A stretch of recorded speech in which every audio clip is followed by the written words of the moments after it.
Christmas is a time of universal joy. All men, no matter what field of endeavor they pursue, feel the spirit of the Yule season. That is, all men except Fritz Koenig. I'm sorry, Fritz, but I can no longer use you. We become automated. But Mr. Dancer, I'm a master craftsman. You have said that I am the best toy maker in the world. Why, no one can turn out the quality of work that I do. That's true, Fritz, but you take too long. I need quantity, not quality. I have inventories to fill, profit margins to maintain. This is a business, Fritz. But my new invention, the duplicator, you said it would help things along. I'm sorry, Fritz, but our tests were conclusive. The duplicator cannot produce a high-quality duplicate toy. You said you were not interested in quality. Well, what I meant was... Give me my machine. It's worthless, I tell you. Then give it back. No. Return my invention or I'll kill you. Get away from me, old man.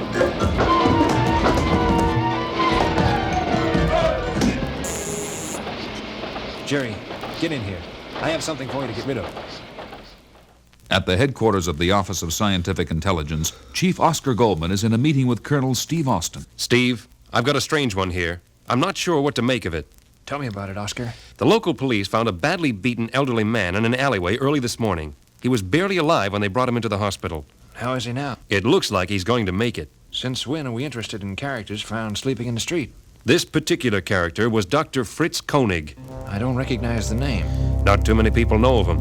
He immigrated to the United States before the Second World War. He was a specialist in molecular structure. What was he doing in the alley? We don't know, Steve. Is he out of work? Did he suffer from exposure? It gets rather cold this time of the year. All the indicators point to foul play, Steve. My sources inform me that Koenig has been working as a toy designer for the Dancer Manufacturing Company for the past 10 years. A toy designer? Yes. Officially, he had dropped out of sight, but we felt he was important enough to keep tabs on. What do you want me to do, Oscar? I've got a feeling that Dr. Koenig is back doing his old work in molecular structure, and someone is trying to steal it from him. From now on, he's going to be covered 24 hours. By me? Not just yet. First... I know, the first stop is a Dancer Manufacturing Company. Be careful, Steve. Later that evening, at the Dancer Manufacturing Company, Colonel Steve Austin quietly slips in through an open vent. My childhood dream come true. Free reign of a toy factory.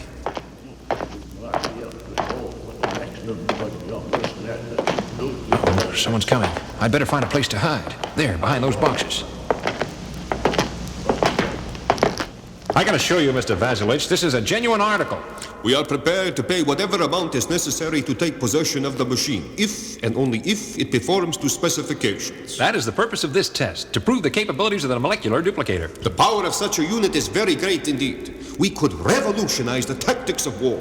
Here we are, sir. Jerry, prepare the machine for use. You'll notice that a portable power source has been adapted to the duplicator so it can operate on any terrain. Very impressive. Now, watch over there. That toy army tank. Set the duplicator on 5 and... See? In a matter of seconds, a perfect duplicate of the original toy tank. Amazing. But will it work with full-sized weapons? Why, I don't know. But I must know. I have been trusted with a great sum of money. I must not be swindled.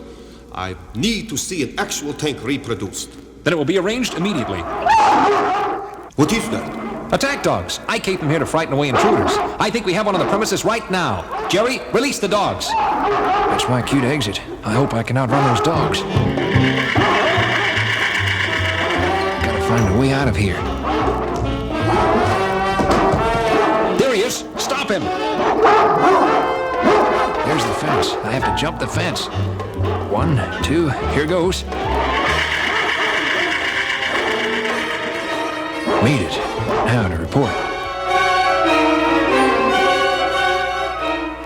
Early the following morning, Steve Austin meets Oscar at the City General Hospital.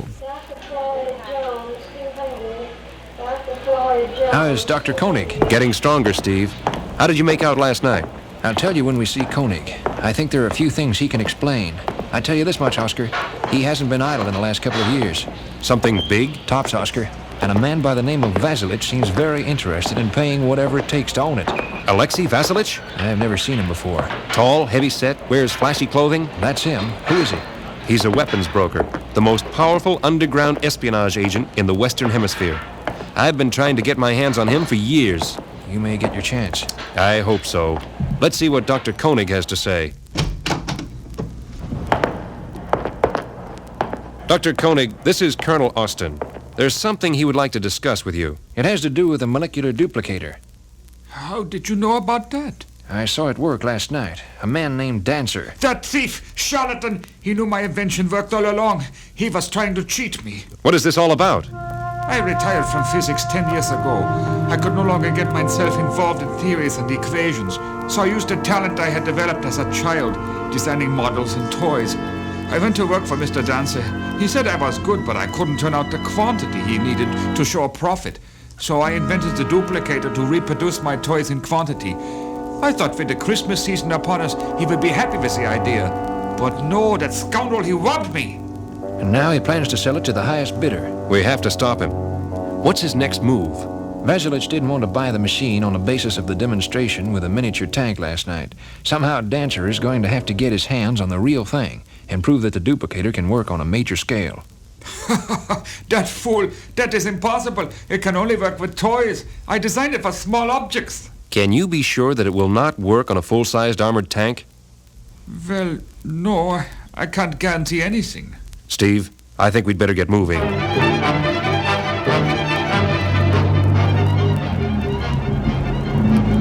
Where would Dancer get a tank?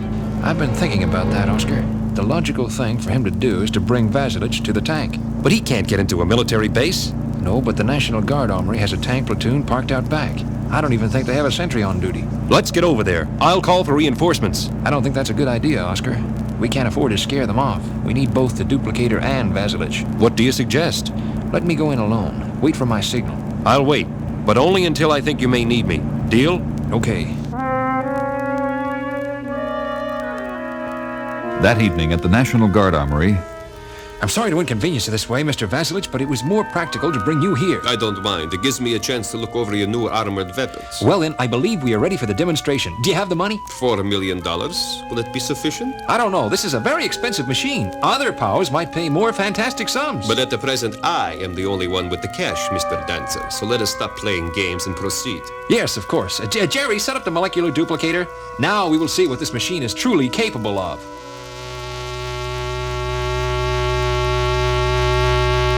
It worked! You have produced another tank! You see, I told you it'd be worth the money. And now if you're satisfied, I'll take the machine and the money. Who's there? Jerry, get that guy!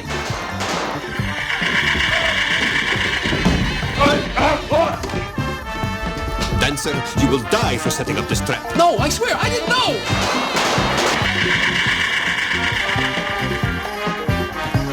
It's all over, Vasilych. We got a nice, cozy cell waiting for you.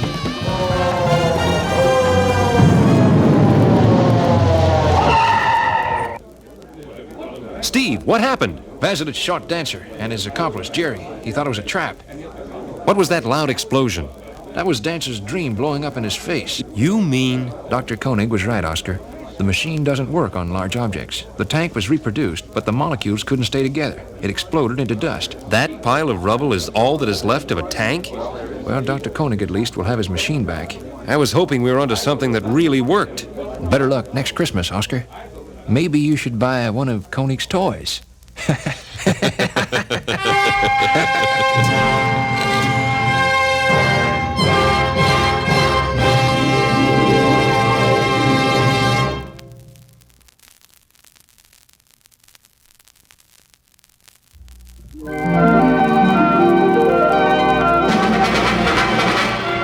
with only 7 shopping days left until Christmas, Colonel Steve Austin suddenly remembers he has not bought any gifts for his friends and relatives. He decides to go to Geffner's, the large department store downtown.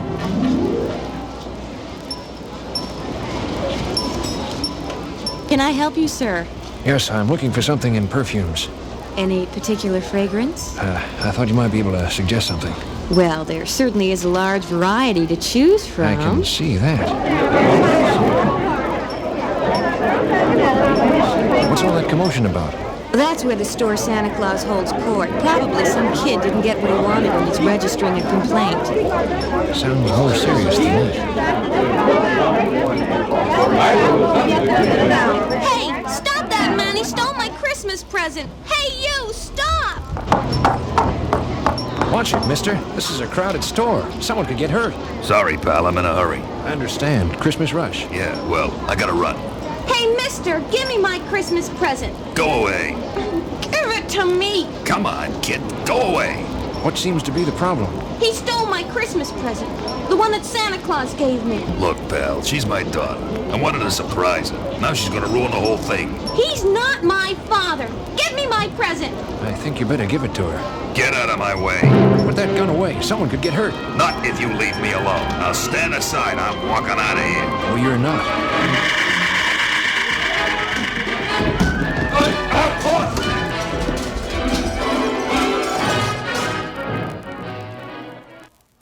Later, at the Office of Scientific Intelligence, Colonel Steve Austin is in a security conference with his boss, Oscar Goldman. Good thing you called me in on this, Steve. When I grabbed that guy, he dropped the package and it broke open. I could see the thing inside was no ordinary Christmas present. That's why I picked it up and got it to you. Steve, you seem to have a talent for finding trouble. But in this case, you may have stumbled on a major espionage ring. An espionage ring? Steve, the man you fought with in the department store is Harrison Fredericks. For a long while, he's been known to be a free agent in the espionage market, selling his services to the highest bidder. But what is even more interesting to us is what he was carrying in that package. What was it?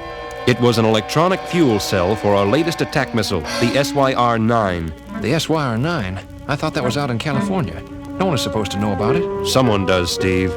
And I have an idea how we can break this ring. I'm all ears. I'm going to need you for this.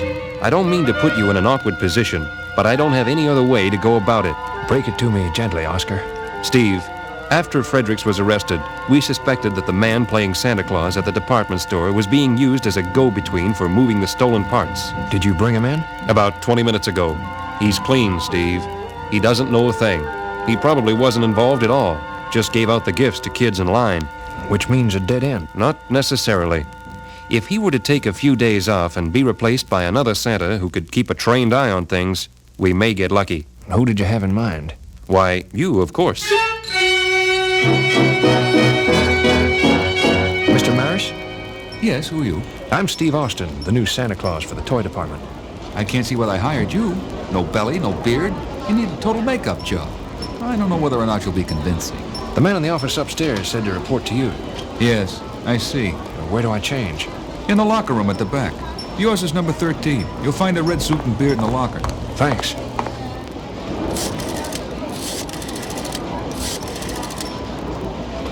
This is Maris. We may have some trouble. No, a new Santa Claus. The other guy got sick or something. No, I just think that it's strange that this new guy shows up after that guy Fredericks gets arrested. I don't know. He may be an undercover agent. He doesn't look like a professional Santa Claus. Yeah, well, if there are any problems, what should I do? Are you sure? I've never done that before. Yes, sir. Goodbye. I think I need some more padding around the middle. Well, let's fix that beard first. Here we go. Not bad. Not bad at all.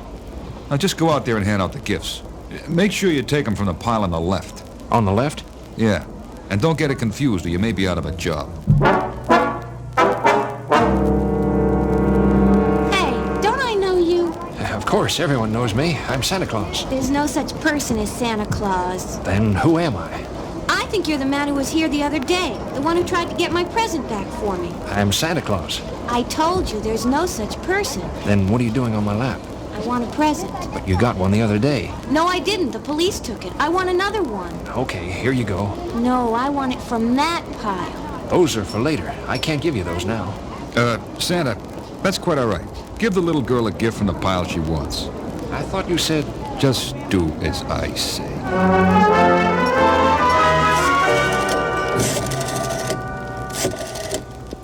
Hello? Oscar, it's your favorite Santa Claus. Steve, how are things going? I think I'm onto something, Oscar. Do you remember that little girl who accused Fredericks of stealing her present yesterday? Yes, her name was Sandy. That's right. She came by again today for another gift. The boss of the department, Maris, insisted that I give her a box from a different pile of gifts. What do you make of it, Steve? Could the child be involved? I'd hate to think so, but at this point I think we have to consider every possibility. Get back to me as soon as you need the troops.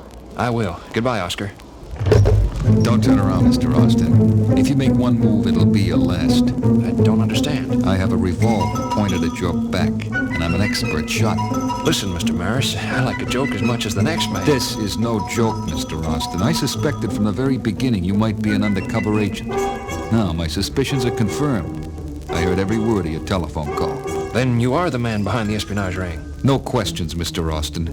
Therefore, no answers. Which means you don't know who the head of the outfit is. I didn't think you had the brain power for the job. Enough of this. I don't have to listen to any more. I'll bet you get from every side. But tell me, where does the girl Sandy fit into this? She knows nothing. She just serves as a messenger. That's a great job for a kid of her age. Quiet! You've spoken your last word. I have no alternative. I must kill you. Don't be a fool, Maris. Federal agents are surrounding the building right now. By then, it'll be too late. Goodbye, Mr. Austin.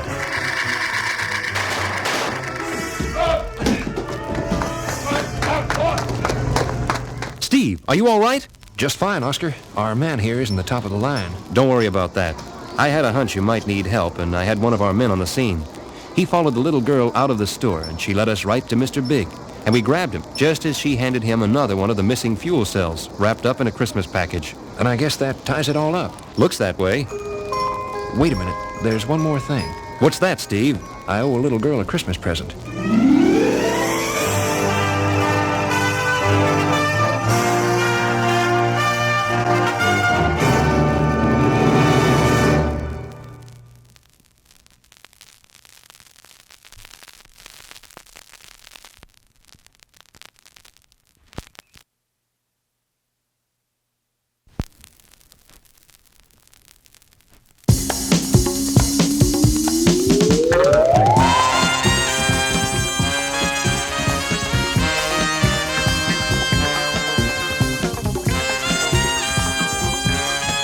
At the headquarters of the Air Defense Command, the watchguard of the United States security against enemy attack, a strange radio message has been intercepted. Unable to decipher the highly sophisticated code, experts have forwarded the message to the Office of Scientific Intelligence in Washington.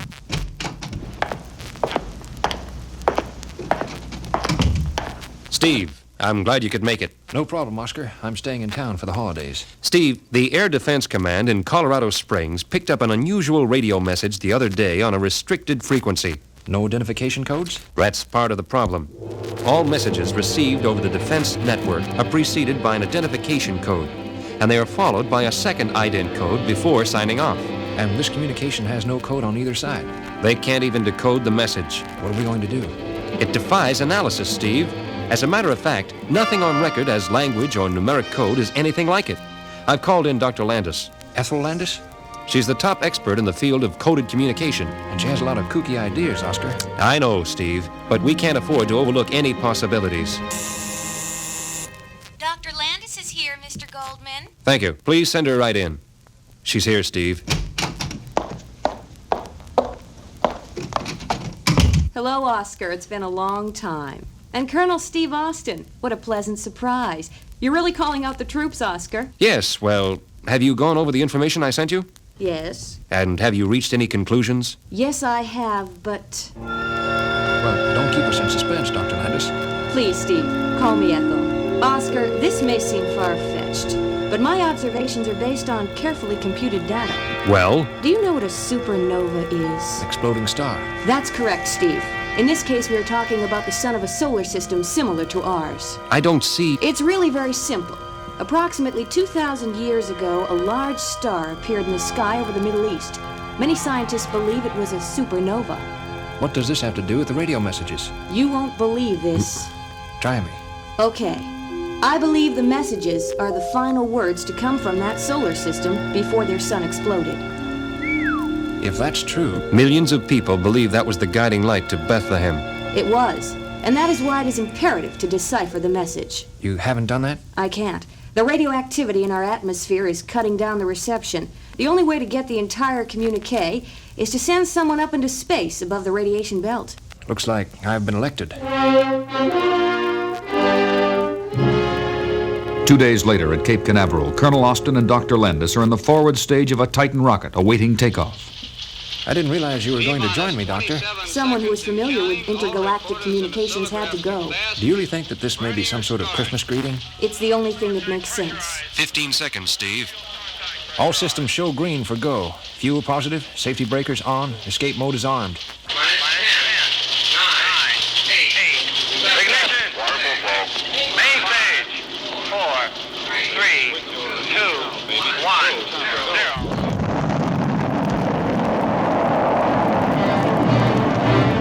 Ignition. We have ignition. We have a liftoff. Houston, this is Voyager 1. We are 20 minutes into flight. We are climbing to predestined orbit for receipt of communication. You are cleared for orbit climb, Voyager. Adjust speed to 1200 knots. Roll to 45 degrees left. Roger, Houston. Rolling to 45 degrees port. Speed to 1200. I'm starting to receive the message, Steve. I'll turn on the recorders. Steve, we show a trouble light down here. My panel is clear, Oscar. Everything seems fine. Check your guidance system. Left end gyros. Still negative, Oscar. We show trouble indicators.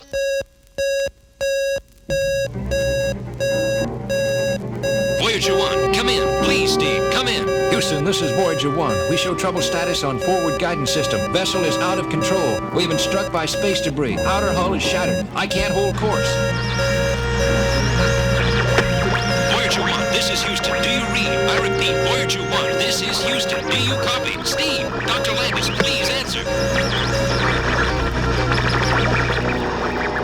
Houston, this is Voyager 1. Do you read? Oscar, come in, please. Come in. It's no use, Steve. The radio's dead. What happens now? We drift For how long? until the end. There's nothing to be done, even with your bionics? I'm afraid we're helpless.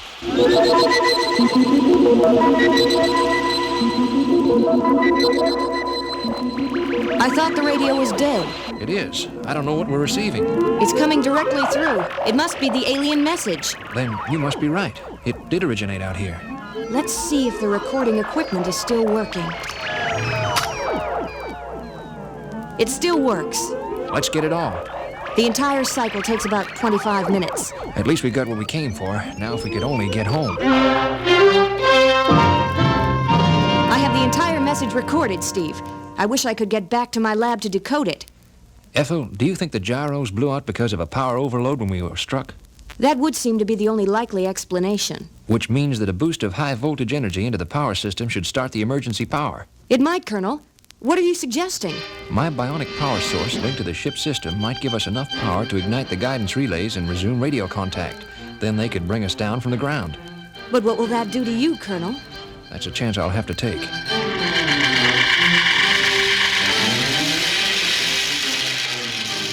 Colonel Austin. Steve, are you all right? Steve, answer me. Voyager 1, do you read? I repeat, Voyager 1, come in. This is Voyager 1. Colonel Austin is seriously injured. Please bring us home.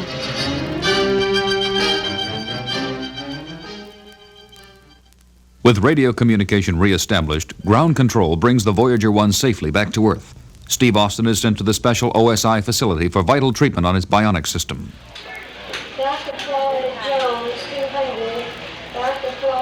Hey, buddy. Merry Christmas, and welcome back to Earth. It's good to be back. That was a smart idea, plugging yourself into the ship's electrical system. It was a miracle. That's not the only miracle, Steve. What did you find, Ethel? It's very exciting. I've decoded the message. What does it say? First, let me say that I think it is from a solar system that no longer exists.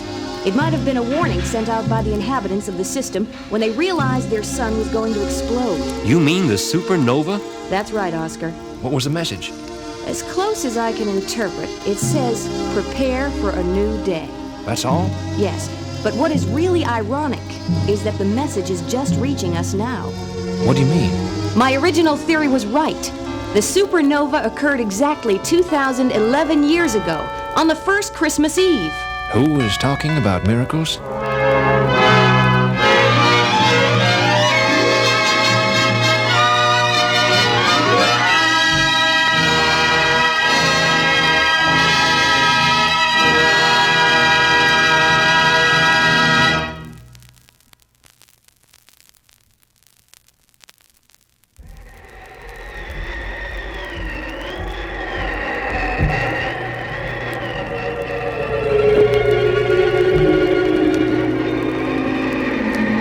The North Pole is the most desolate, forbidding landscape on the face of the earth. But that has not stopped men from wanting control over that vast flow of snow and ice.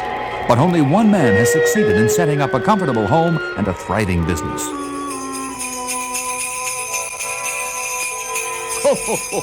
Come on, fellows, let's get back to work. Not until we discuss a change in the working conditions. Curio, since when do you speak for the others? I'm the foreman. We demand a higher salary and better hours. We can discuss that after Christmas. We only have 6 days left until delivery, Christmas Eve. That old routine won't work anymore, Santa Claus. We have to earn a decent living. No pay increase, no work. Then I will hire other elves to finish the toys. No, Santa, you won't do that either. And just who is going to stop me? I will.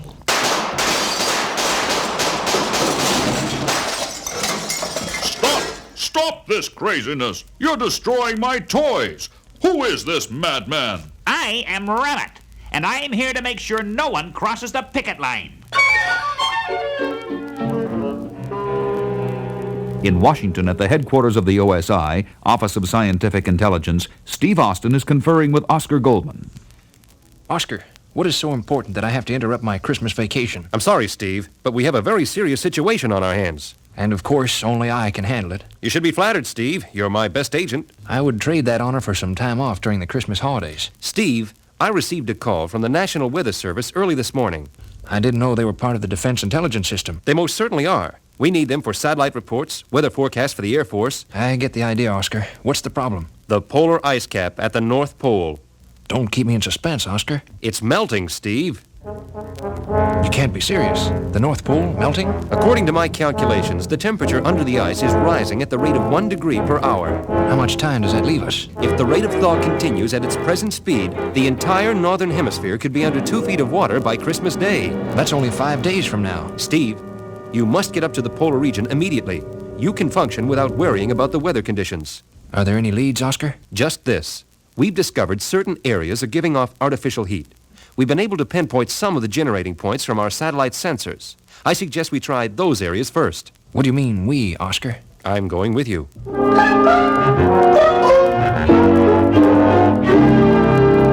Later that morning, on an Air Force jet streaking north to the polar ice cap. Oscar, do you have any idea who might want to melt the ice cap? No, I don't. I checked with the Defense Department before we left. There are no reports of enemy action in this sector. What do the computers show? We drew a blank there, too. Red light. We're almost at the jump site. Jump site? Steve, you're a pilot. You know we can't land on the ice. Oscar, you didn't tell me about this. It's too late to argue about it now. There's the green light. See you on the ground. Don't get your feet wet.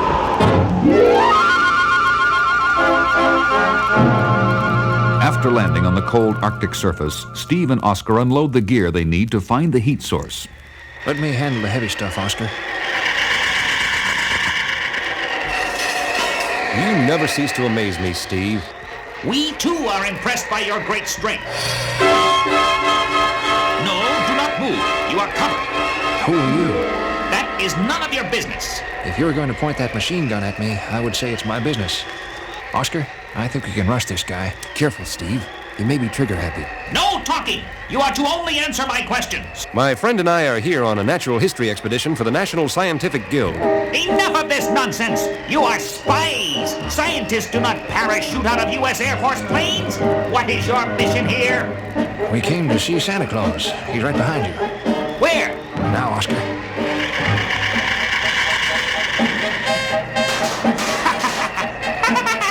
You didn't really think I'd fall for that old trick, did you? Steve, I'm hit. You are my prisoners! Come with me! After landing on the Arctic terrain, Steve and Oscar were accosted by the enemy agent Ramat at gunpoint, captured and locked up in an old warehouse. Is the wound serious, Oscar? I don't think so, Steve. Looks like a scratch. Where are we? It's a warehouse of some sort. Look at these boxes. Why, they're loaded with toys. Oscar, you don't think... Hey, who's that? Well, I'll be. No, he doesn't really exist. Who doesn't exist? A fat man with a white beard? Who are you? What is the world coming to? Is TV destroying everything? I repeat, I am a fat old man. I have a white beard and a warehouse full of toys, and this is the North Pole. Oscar, there is a Santa Claus. They'll never believe this in Washington. They'll believe anything in Washington, Mr. Goldman and Mr. Austin. Pardon me, Colonel Austin. How do you know who we are? From up here, I can see everything. Could we strike a deal in some bionic man dolls? I think it would really help business. Maybe later, but first tell us what's going on here. It started out as a labor problem. My workers... You mean there are elves, too? Sure, I can't afford full-sized people. They eat too much. Go on. Curio, my foreman, organized a strike and called in this gun-toting terrorist, Ramat, to be his enforcer. And they locked me up in here. But why is he trying to melt the ice cap? To put the heat on. If he floods out my warehouses by Christmas, I won't be able to deliver any of these toys. Not to mention what it could do to the entire world. We'd better hurry. There are only 2 days left until Christmas. Locked in Santa's warehouse, Steve and Oscar have to figure out a plan to return Santa to control of his toy manufacturing colony. First, they must disarm the terrorist Ramat. Getting Ramat's gun shouldn't be too difficult, but we have to help Santa get his elves back to work. I don't know how to do it. You might give in to some of their demands. Never. Why not? Haven't they worked faithfully for you? Yes, but this last act was unforgivable. I'll agree they went overboard, but give them a chance. In 48 hours, my group will control the world. Major cities will be underwater, and you will all be dead. Pretty sure of yourself. I have planned this operation very carefully. Those stupid elves provided the perfect cover. They, too, will soon be prisoners. Oh, no, we won't. Don't move. Where did you come from? I suspected you all along, traitor. I'm sorry, Santa. I should have trusted your judgment. Drop your weapon, Ramat. I have an L5 laser pistol in my hand. You won't take me!